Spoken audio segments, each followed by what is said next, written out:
नमस्कार, मैं हूं संगीता राय। पूर्वांचल एक्सप्रेस न्यूज के इस वेब पोर्टल में आपका स्वागत है। आइए देखते हैं हमारे संवाददाता राम सकल यादव की यह विशेष रिपोर्ट।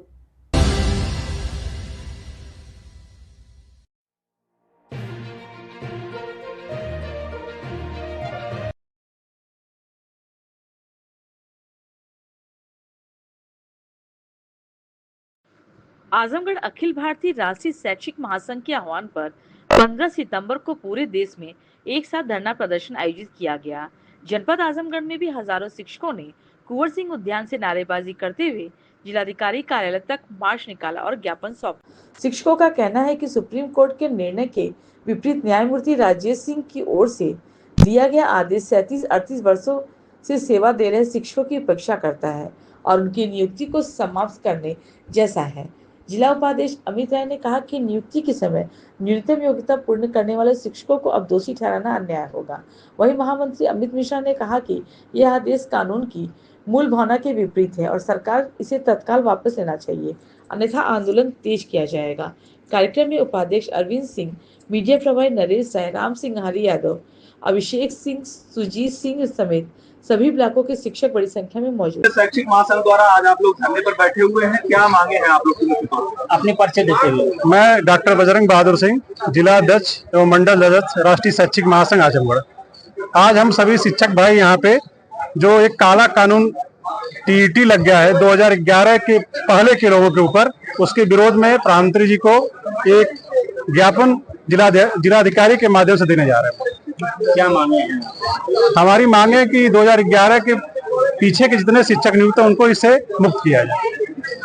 अगर मांगे पूरी नहीं होंगी तो अगला हम लोग व्यापक धरना प्रदर्शन करेंगे। अच्छा, इसमें टेक्निकल इशू क्या आ रहा है? क्यों टीईटी के लिए गवर्नमेंट ने इस तरीके के रूल बनाया है, उसके पीछे का लॉजिक बता सकते? हमारे उपाध्यक्ष जी इस पे बात रखेंगे अपनी। अमित कुमार राय, जिला उपाध्यक्ष। अमित जी, एक चीज, ये जो टीईटी वाली बात आप लोग कर रहे हैं, इसके पीछे का लॉजिक है गवर्नमेंट किस तरीके से रूल बनाई है, या आप लोग उसको वार्ता इस तरीके की हुई थी क्या?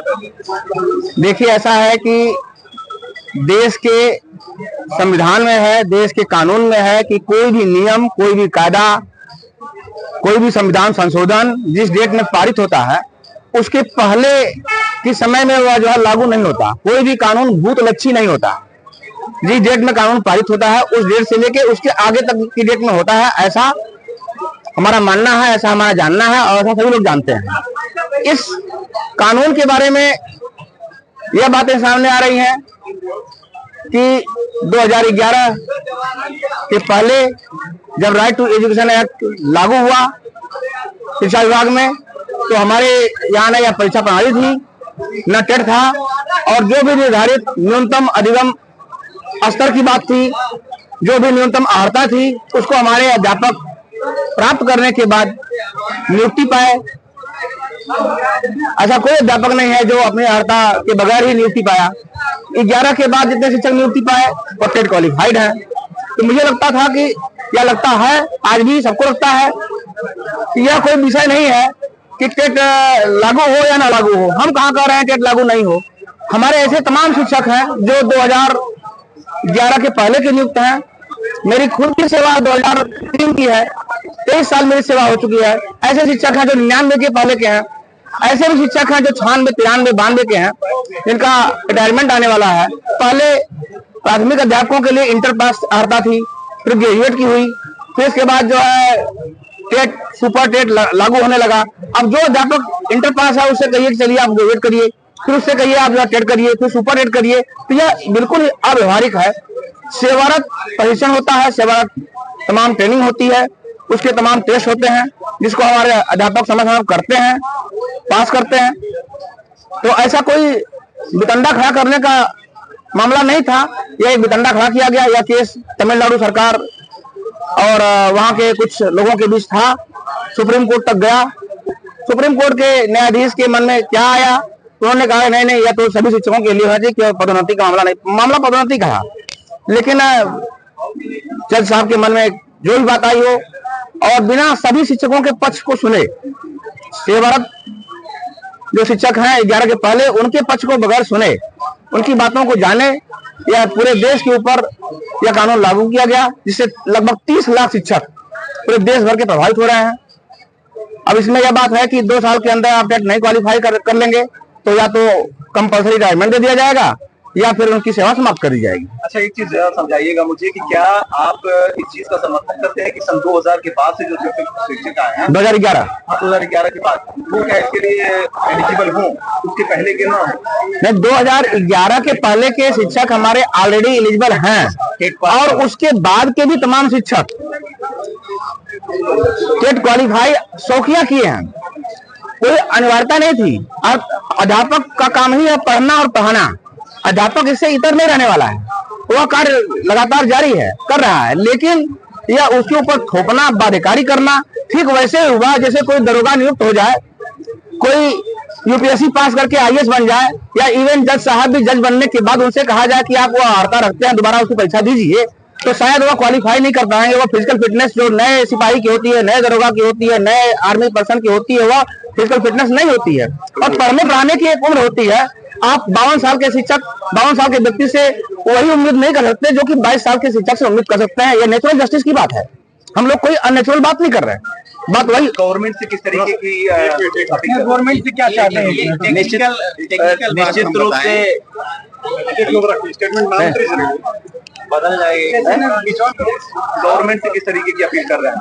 गवर्नमेंट से मेरी अपील है कि इस निर्णय को मद्देनजर रखते हुए गवर्नमेंट ने तमाम लोक हित के मुद्दों पे, तमाम सामाजिक मुद्दों पे, तमाम धार्मिक मुद्दों पे भी इवन जिसकी जरूरतें नहीं हुआ करती हैं, सरकार ने कोर्ट के निर्णय को, संविधान को भी बदलने का काम किया, संशोधन काम किया है। तो हमारी भी अपील सरकार से है कि इस निर्णय के अगेंस्ट अध्यादेश लाएं, संसद में कानून लाएं और अध्यापकों को जो अपमानित करने की बात है, तमाम हमारे यहाँ अध्यापक जो है अवसादग्रस्त हो गए।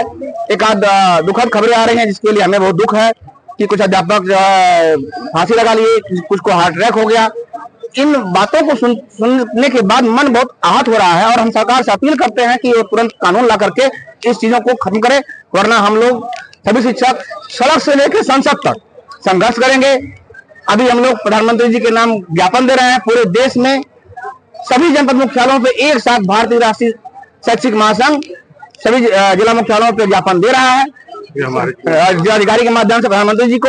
अगर इससे बात बनती है तो ठीक है, नहीं सभी सांसदों से मिलेंगे, इसके बाद हम सड़क पर संघर्ष करेंगे, कानून बदलवाने का काम करेंगे। कोर्ट जाएंगे कि नहीं? यह मामला चूंकि कोर्ट का है, सरकार का है, तमाम सरकारें, तमिलनाडु, केरल सरकारें सुनने में आया है कि रिव्यू पिटीशन दाखिल कर रही हैं।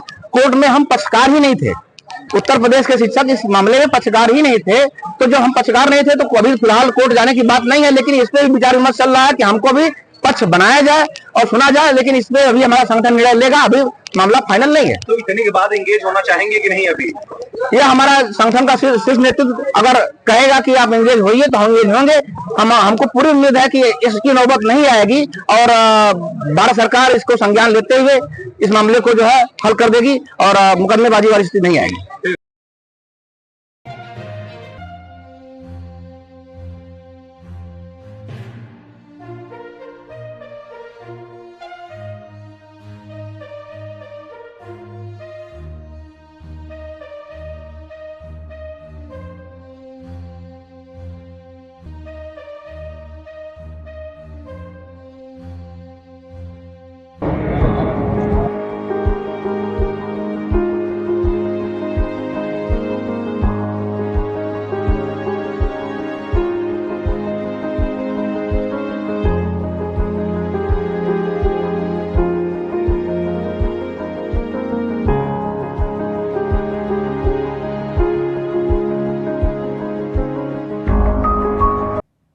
अगर आपको हमारी खबर पसंद आई हो तो हमारे चैनल को लाइक, सब्सक्राइब और शेयर जरूर करिए।